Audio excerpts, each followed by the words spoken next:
Constitution ہے کیا؟ Constitution ایک set of rules and regulations ہیں جو ہمیشہ سے لوگ بناتے ہیں تاکہ ان کی زندگی کا معیار بہتر ہو.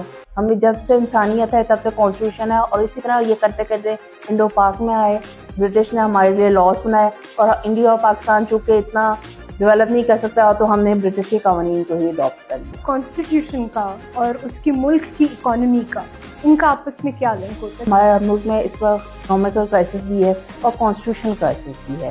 اب ہمارے ملک میں کانسٹیٹیوشن کرائسس ہے، ہماری پاپولیشن یعنی کہ جو یوتھ ہے وہ باہر جا رہی ہے، وہ اس سے ڈسپوائنٹ ہو گئی ہے. ہماری اسٹیٹ کو افیکٹ کر رہا ہے کانسٹیٹیوشن کرائسس. کیوں جو کانسٹیٹیوشن نہیں ہوگا ہمارے ملک میں لوگ بزنس کرنے سے گھبرائیں گے. ملک میں کانسٹیٹیوشن اگر ہوگا تو ہر قسم کی سیکیورٹی ہوگی، آپ کی اور میری زندگی بہتر ہوگی.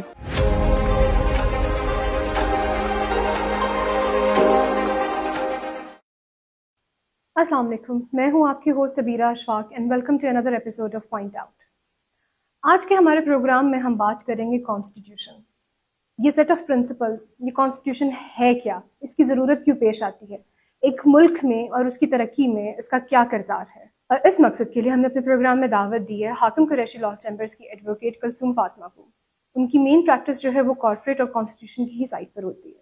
Welcome to our show miss. Thank you madam. Miss, میرا پہلا سوال آپ سے یہ ہے کہ کانسٹیٹیوشن ہے کیا، کچھ اس کے بارے میں ہمیں بتائیں. میڈم کانسٹیٹیوشن ایک set of rules and regulations ہیں جو ہمیشہ سے لوگ بناتے ہیں تاکہ ان کی زندگی کا معیار بہتر ہو. اور اگر یہ دیکھا جائے تو اس کا مقصد یہ ہوتا ہے کہ لوگوں کی معاشی حالات بھی بہتر ہو سکیں. ملک میں کانسٹیٹیوشن اگر ہوگا تو ہر قسم کی سیکیورٹی ہوگی، آپ کی اور میری زندگی بہتر ہوگی، اور ہم ایک باعزت مقام حاصل کر سکیں گے دنیا میں. میم کچھ اس کا بیک گراؤنڈ ہمیں بتائیں کہ اس کی ضرورت کیوں پیش آئی تھی اور کیوں ہر ایک ملک نے اپنے ایک بہتری کے لیے اس کو بنانے کی کوشش کی تھی اور بنایا بھی ہے. دیکھیں میڈم، ٹریڈیشنلی ہم جب کتابوں میں پڑھتے ہیں تو ہم پڑھتے ہیں کہ جی ریٹن کانسٹیٹیوشن ہے اور ان ریٹن کانسٹیٹیوشن ہے، جیسے امریکہ کا اور برٹن. لیکن یہ صرف ادھر تک محدود نہیں رہے. اگر ہسٹری دیکھی جائے تو یہ ہمیشہ سے کانسٹیٹیوشن موجود رہے ہیں.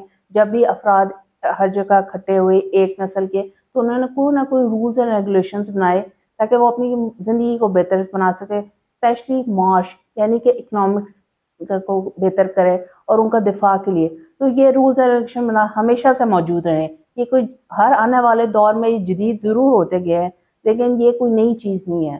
ہمیں جب سے انسانیت ہے تب سے کانسٹیٹیوشن ہے، اور اسی طرح یہ کرتے کرتے انڈو پاک میں آئے، برٹش نے ہمارے لیے لاس بنائے، اور انڈیا اور پاکستان چونکہ اتنا ڈیولپ نہیں کر سکتا تو ہم نے برٹش کے قوانین کو ہی اڈاپٹ کر لیا. اچھا میم، ایک کانسٹیٹیوشن کا اور اس کی ملک کی اکانومی کا، ان کا آپس میں کیا لنک ہوتا ہے، کچھ اس کے بارے میں بتائیں. دیکھیں میڈم، اس وقت جو کانسٹیٹیوشن لاز ہیں زیادہ جو ہمارے ملک میں ہیں وہ 17 مینلی بزنس کو ڈیل کر رہے ہیں. اب ان 17 لاز کے مطلب یہ ہے کہ جب یہ اچھی طرح آپریشنل ہوں گے تو ہمارے ملک میں اکانومی زیادہ اچھی طریقے سے آئے گی، لوگوں کو ایک رسپیکٹیبل طریقے سے پیسے کمانے کا طریقہ ملے گا. اب دیکھیں ہمارے ملک میں اس وقت اکنامیکل کرائسس بھی ہے اور کانسٹیٹیوشنل کرائسس بھی ہے. اب یہ دونوں اگر ساتھ ساتھ ہوں گے تو ہمارا ملک ترقی نہیں کر سکے گا. اب کانسٹیٹیوشن کرائسس دیکھیں، جیسے ہمارے ملک میں پنجاب اور کے پی کے میں گورنمنٹس نہیں ہیں، یہ اکانومی کو ہٹ کریں کس طرح. جس طرح شہباز شریف صاحب جو اس وقت ملک کے پرائم منسٹر ہیں، جب وہ چیف منسٹر تھے پنجاب کے تو وہ ایک کھلی طور پہ اکانومی پالیسیز بناتے تھے اور جا کے ٹرکش سے اور دوسری کمپنیز سے انٹرنیشنل کمپنیز کو پنجاب میں لے کے آئے تاکہ وہ کام کر سکے. اس طرح ہمارے ملک کا امیج بہتر ہوا. لیکن جب سے کیئر ٹیکر گورنمنٹ ہے تو اس کے جو ہے اختیارات محدود ہیں، تو یہ اکنامکلی کام نہیں کر سکتے. اور آپ بیسک اس چیز کو جانتی کہ جب اکانومی ہی نہیں اچھی ہوگی تو لا میں کو امپلیمنٹ نہیں ہوگا تو جرائم بھی بڑھیں گے. اسی طرح کانسٹیٹیوشن اور اکانومی آپس میں ریلیٹڈ ہیں. میرا آپ سے نیکسٹ کوشچن یہ ہے کہ انٹرنیشنل لیول پر اگر ہم دیکھیں گے تو ہم نے ابھی پاکستان کی بات کر لی، انٹرنیشنل لیول پر اگر دیکھا جائے تو کون سا ایسا ملک ہے جو اپنے کانسٹیٹیوشن کو اور اپنی اکانومی کو بہت اچھے طریقے سے ساتھ لے کے چل رہا ہے؟ یہ آپ نے بہت خوبصورت سوال کیا. اگر ہم اس کی بہترین اگزامپل دیکھیں تو انڈیا کی اگزامپل موجود ہے. انڈیا میں جیسی ڈیموکریسی بھی تھی انہوں نے چلائی ہے. انہوں نے ایک مسلمان کو پریزیڈنٹ بنایا، ایک سکھ کو لے کر آئے، اور اس سے ان کا ملکی حالات بھی کنٹرول ہوئے اور ان کی اکانومی کو بھی بوسٹ اپ ملا. ظاہر بات ہے جب ان کے ملک میں پیس ہوگا، ہر ایک کو ریپرزنٹیشن ملے گی، ملک میں الیکشنز ٹائم پر ہوں گے، کانسٹیٹیوشن کی ہی کی بالادستی ہوگی تو انٹرنیشنل کمپنیز جو ہے ان سے آ کے کانٹریکٹ کریں گی اور ان کو لارجسٹ اکانومی بننے میں اسی کانسٹیٹیوشن نے سہولت دی ہے. اب آپ دوسری اگزامپل لے لیں بنگلہ دیش کی. بنگلہ دیش وہ ملک تھا جو پاکستان سے علیحدہ ہوا, لیکن اب اس کا جو ٹکا ہے وہ ہمارے 2 روپے کے برابر ہو گیا. وہ کیوں؟ کیونکہ وہ کانسٹیٹیوشن پہ عمل کر رہے ہیں. انہوں نے اپنے لوگوں کو کانسٹیٹیوشن کے تحت چاہے جو مرضی کہیں کہ ان کی پولیٹیکل پارٹیز نے یہ کیا وہ کیا, لیکن آپ ابھی بھی دیکھ لیں ان کے ان دونوں ممالک میں, انڈیا اور بنگلہ دیش میں ابھی تک مارشل لا نہیں لگا. ان کے جنرلوں نے چلے جو بھی ہے لیکن وہ سویلین حکومت کے تابع رہے, جس کی وجہ سے دونوں ہی ممالک آپ دیکھ لیں کہ ہر بڑے بزنس ڈیل کی لوئی وٹون ان کے فیشن ویئر ادھر جا رہا ہے, گوگل ہے اس کا آفس انڈیا میں جا رہا ہے, اب بنگلہ دیش ہے اس کی جتنی بھی بڑی کمپنیز ہیں وہ کہہ رہے ہیں وہاں پہ سستی لیبر ہے تو وہ کہتے ہیں کہ ہم وہاں پہ جا کے اپنا مینوفیکچرنگ کھولیں. تو یہ کس طرح ہوا کہ اس طرح کہ انہوں نے اپنے کانسٹیٹیوشن پر عمل کیا, اور جب وہ کانسٹیٹیوشن پر عمل کر رہے تھے تو لوگوں نے انٹرنیشنلی دیکھا کہ یہ ایک اسٹیبل کنٹری ہے, ہمارا پیسہ محفوظ ہے, تو اس لیے وہ جو ہے نا اور ترقی کر رہے ہیں. اب ہوپ فلی پاکستان میں بھی اتنی سمجھ پیدا ہو کہ ہم کانسٹیٹیوشن پہ اگر عمل کریں گے تو اسی طرح ہم اکنامکلی ڈیولپ کریں گے. بس اگر ہم پاکستان کی بات کریں تو جو آج کل جو کانسٹیٹیوشنل کرائسس چل رہے ہیں وہ پاکستان کی اکانومی کو پھر کس طرح سے افیکٹ کر رہے ہیں؟ دیکھیں میڈم, پاکستان ایک اسٹیٹ ہے, ریاست ہے. ریاست کے 4 عناصر ہوتے ہیں.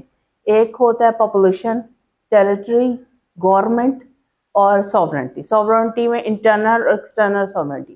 اب سے پہلے میرے دیکھیں پاپولیشن. اب ہمارے ملک میں کانسٹیٹیوشن کرائسس ہے, ہماری پاپولیشن یعنی کہ جو یوتھ ہے وہ باہر جا رہی ہے, وہ اس سے ڈسپوائنٹ ہو گئی ہے. بہت زیادہ بہت زیادہ ڈسپوائنٹ ہو گئی. آپ نے مجھے بتایا تھا ابھی پروگرام سے پہلے کہ یوتھ جا رہی ہے ملک سے باہر. ایگزیکٹلی, میں نے ابھی لاسٹ ایئر کی جو میں نے رپورٹ پڑھی ہے اس میں تقریباً 8 لاکھ یوتھ کے بارے میں لکھا گیا کہ وہ ملک چھوڑ کے جا چکی ہے بیکاز آف دا کرائسس جو ہمارے ملک میں چل رہے ہیں. دوسرا ایلیمنٹ جو ہے گورننس کا. اب دیکھیں گورننس نہیں ہوگی تو ملک میں جرائم آگے بڑھیں گے, اور پیس اسٹیبلٹی کے لیے بہت زیادہ ضروری ہے کہ گورننس اچھی ہو, ورنہ کرائم اسی طرح کرتے رہے. اور وہ یہ بھی کب کس طرح ہوگا جب ملک میں کانسٹیٹیوشن ہوگا. اب دوسرا ہے ٹیریٹری. اب آپ مجھے بتائیں جس ملک میں پیسہ نہیں ہے, جس میں لا اینڈ آرڈر نہیں ہے, اس ملک پہ کون حملہ نہیں کرنا چاہے گا. اس کی ٹیریٹری کے پہلے بھی ہمارا ملک جو ہے نا 2 حصوں میں ڈیوائڈ ہو چکا ہے. بنگلہ دیش پہلے ہی ہمارا حصہ تھا, ہم نے اپنی ٹیریٹری کو ان پریکٹیکل سینس لوز کیا ہوا ہے. اور جو سب سے امپورٹنٹ ہے سوورنٹی. سوورنٹی یعنی ایکسٹرنل بھی ہم سوورن ہو, یعنی کوئی بھی ملک اگر ہم اکنامکلی ویک ہے تو وہ ہم پہ حملہ کرنے کا سوچے گا. سوری ٹو سے افغانستان ہے وہ اکنامکلی ویک ہے. ایگزیکٹلی, کہ بجائے بس جیب میں امریکہ ہے, سپر پاور ہے, کوئی سوچے چائنا کے پاس جیب میں پیسہ ہے, جو جہاں ملا وہ افغانستان تھا. اور انٹرنلی کی ایگزامپل ہمارے ملک میں دیکھیں کہ اب جو بم بلاسٹ وغیرہ ہو رہے ہیں یہ کسی ہو رہے ہیں کہ اکانومی ویک ہے, ہمارے ملک میں کانسٹیٹیوشن پہ عمل نہیں ہو رہا ہے, انویسٹمنٹس نہیں ہو رہی. تو یہی وجہ سے اس طرح جو ہے نا ہماری اسٹیٹ کو افیکٹ کر رہا ہے کانسٹیٹیوشن کرائسس. بس آپ کے پھر کیا سجیشن ہے کہ ہم ان سارے کرائسس کو کس طریقے سے ختم کر سکتے ہیں تاکہ ہمارا ملک جو ہے وہ بہتری کی طرف جا سکے؟ اب دیکھیں ہم تو وکلا ہیں, ہم تو ایفرٹ کر سکتے ہیں کہ جس طرح کھوسا صاحب, اعتزاز حسین صاحب پٹیشنز ڈال رہے ہیں, لیکن میں ایک عام بندے کو سجیسٹ کروں گی کہ وہ سوچنا شروع کریں, وہ بات کریں. وہ ایموشنلی ہماری قوم بہت زیادہ ٹریگر اپ ہو جاتی ہے, ہماری قوم پولیٹیکلی طور پہ بہت زیادہ سوچتی ہے. آپ گلی نکڑ میں بات سے تو پالیٹکس پہ ڈسکس کر رہے ہوتے ہیں, یہ بہت اچھی بات ہے, لیکن یہ چیز بھی سوچنا شروع کریں کہ کانسٹیٹیوشن کی کیا ضرورت ہے ہمارے ملک میں. جب ہمارے سوشل سرکل جس طرح آپ نے یہ انیشیٹو لیا, یہ پروگرام کیا, اس طرح اور بھی جب سوشل میڈیا ہاؤسز ان ٹاپک سے بات کریں گے تو جو فورسز کانسٹیٹیوشن کو کرائسس لا رہی ہیں ان کو ہوگا کہ نہیں لوگوں میں اویئرنیس آ رہی ہے, لوگ اس پہ بات کر رہے ہیں کہ نہیں یہ بہت کروشل چیز ہے. تو اس طرح جو ہے نا پھر انشاءاللہ ہمارے ملک میں بہتری آئے گی. اور یہ جب جس طرح بھی اویئرنیس آئے گی تو یہ جو کرائسس کریئر کرنے والوں کو پتہ چلے گا they can't fool people any more, وہ اس چیز کو سمجھیں گے اور آہستہ ان کی جو پاور ہے نا وہ ٹوٹے گی. یہ تو لے مین ایک عام آدمی کے بارے میں ہو گیا. جو ہمارے گورنمنٹ ادارے ہیں یا جو ہماری پولیٹیکل پارٹیز ہیں وہ کس طرح سے رول پلے کر سکتی ہیں اس کرائسس کو ختم کرنے میں؟ دیکھیں میڈم, ہمارے ملک کی سب سے بڑی ٹریجڈی یہ رہی ہے کہ جب سے پاکستان بنا تب سے ہمارے جو ہے نا مارشل لاز اور کانسٹیٹیوشن کرائسس کو ویلکم ہی کیا گیا. ٹھیک ہے نا, جب پہلا مارشل لگا تو مجیب اور بھٹو نے دونوں نے ان کو ویلکم کیا, یہ ہماری وہ ہے. جب بے نظیر اور نواز شریف کا دور آیا تو جب بھی کوئی وہ خود خط لکھ کر ان کو کہا کرتے تھے کہ تم آ جاؤ, اور جب وہ آتے تھے مٹھائیاں بانٹی جاتی تھی. ہماری سیاسی جمہوری پارٹیز نے یہ حرکتیں کی ہوئی ہیں. اور سب سے امپورٹنٹ بات ہے کہ جب بھی کوئی کانسٹیٹیوشن کرائسس آیا, چاہے وہ ماشاء اللہ کی طرف سے ہوا, چاہے وہ کسی بھی طرف سے, تو ہماری سوسائٹی نے ایسے کبھی ریئیکٹ نہیں کیا. جو بھی کرائسس ہوا نا, ہماری عوام کوئی ایسے میجر ریئیکشن نہیں ہے. تو اس کی وجہ سے نا یہ کانسٹیٹیوشن کرائسس کی ہمیں تھوڑی عادت بھی ہے, لیکن اگر ہم کوشش کریں گے نا تو یہ ہم اس پہ نا اویئرنیس پیدا کریں گے, بات چیت کریں گے, تو ہوپ فلی بہتری آ سکتی ہے. اچھا, ہمارے ملک میں ہم 47 سے ہمارا ملک بنا ہوا ہے, اور اس کے بعد 3 دفعہ ہمارا کانسٹیٹیوشن بن چکا ہے. پھر اس کے بعد بہت ساری اس میں امینڈمنٹس آ چکی ہیں as compare to other countries. یا ہم اپنے نیبر کنٹری کے بارے میں ہی بات کر لیں تو ان کی بھی اتنی امینڈمنٹس نہیں ہوگی جتنے ہمارے ملک میں آ چکی ہیں. تو وہ کس طرح سے کانسٹیٹیوشن کو افیکٹ کرتا ہے؟ دیکھیے جی, امینڈمنٹس لانے کا مقصد یہ ہوتا ہے کہ کانسٹیٹیوشن کو بدلتے ہوئے وقتوں کے ساتھ بہتر کیا جائے, پریکٹیکل بنایا جائے. لیکن چونکہ ہمارے ملک میں دیکھیں 3 مارشل لاز آئے, اور جو ہے سیاسی گورنمنٹس نے کبھی کسی 5 سال پورے نہیں کیے, تو اس لیے وہ جو بھی امینڈمنٹس لے کر آئے ہیں نا, وہ عوامی امنگوں کے مطابق نہیں رہی ہیں. انہوں نے اپنے کسی وقت کو نظریہ ضرورت کو مد نظر رکھتے ہوئے لے آئے, یا کوئی اور ضرورت کو کرتے ہوئے لے آئے. اب ہمارے یہاں جتنی بھی لیجسلیشن نواز شریف صاحب کے دور میں ہوئی ہے, وہ ساری ویک لاز ہیں, ان میں اتنے فلاز ہیں کہ وہ ان پہ امپلیمنٹ نہیں کیا جا سکتا. اور سب سے بڑی ہماری ٹریجڈی یہ دیکھیں, ہمارے پاس قوانین کون سے, آپ بہتر سمجھتی ہیں کہ ہمارے پاس ایویڈنس ایکٹ 18 سمتنگ کا چلا آ رہا ہے, پولیس ایکٹ کب کا چلا آ رہا ہے. پتا ہم نے دیکھیں جو سی پی سی سی آر پی جو ہمارے بیسک لاز ہیں, ہم ان کو نئے بنا ہی نہیں سکے, ہم انہی کو لائی جا رہے ہیں. تو ظاہر بات ہے جب ان میں امینڈمنٹس بھی اگر آئی ہیں تو ایسا میجر نہیں ہے, یعنی ایک فقرہ ادھر سے کیا, ادھر سے فقرہ ادھر سے کر دیا, اور تھوڑا بہت ہی چینج کیا, کوئی میجر نہیں ہم اس میں چینج, جس کی وجہ سے ایک اور فیکٹر آیا کہ کانسٹیٹیوشن کرائسس بڑھ گیا ہمارے ملک میں. اب یہ ہے کہ ہمارے ملک میں ٹیلنٹ کی کمی نہیں ہے, ہمارے ملک میں کانسٹیٹیوشن کے بہت بڑے بڑے نام ہیں, لیکن یہ ہے کہ ایک پلیٹ فارم ہو. ہمارے ملک کے وکیل بہت زیادہ ریکمنڈیشنز بھی دیتے ہیں, بہت زیادہ بات بھی اس پہ کرتے ہیں, لیکن پوائنٹ یہ ہوتا ہے کہ وہ ان کی باتیں سنی نہیں جاتی. گورنمنٹ اپنے ٹینیورس کا گزارنے کی پوری کمپلیٹ کرنے کی کوشش ہے, وہ کہتے ہیں جی ہم نے سیاسی حریف کو کسی طرح نیچا کر دیں. تو جس کی وجہ سے نا امینڈمنٹس جتنے بھی نئے لاز آئے, جتنا بھی کچھ ہوا نا, سارے عوامی نمائندے آ کے یہی کہتے ہیں, جو بھی آتا ہے وہ کہتا ہے ہم عوام کے بھلے کے لیے آ رہے ہیں, لیکن وہ کرتے ہیں عوام کے بھلے کے لیے کچھ نہیں.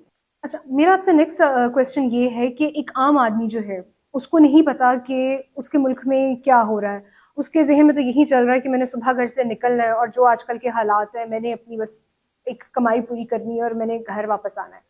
اس کو اس چیز کا نہیں پتا کہ آج کل کے جو کانسٹیٹیوشنل کرائسس ہیں وہ اس کی لائف کو کس طریقے سے افیکٹ کر رہے ہیں.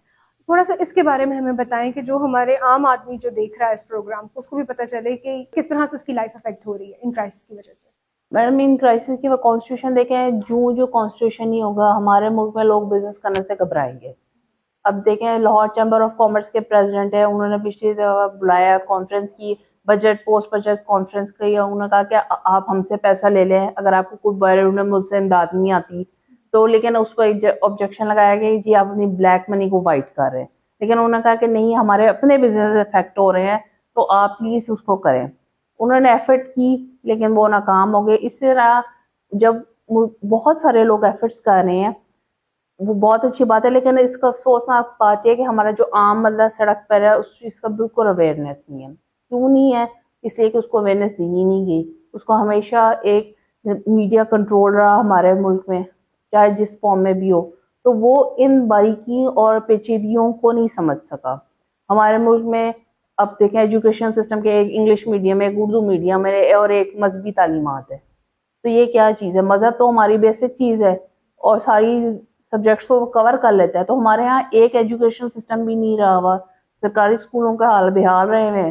اس لیے کہ عام بندہ پھر جب اس کو بھوک لگ رہی ہوتی نا تو وہ سوچتا ہے کہ یار میں پیسہ ہی کما لوں, وہ پھر یہ ان چیزوں پہ نہیں سوچتا جو اس چیز پہ افیکٹ کر رہی ہے اور جرائم کے ریٹ کو بڑھا رہی ہے. اور اس کو یہ بھی نہیں پتا چل رہا کہ اس کے بزنس کو کس طریقے سے وہ افیکٹ کر رہی ہے.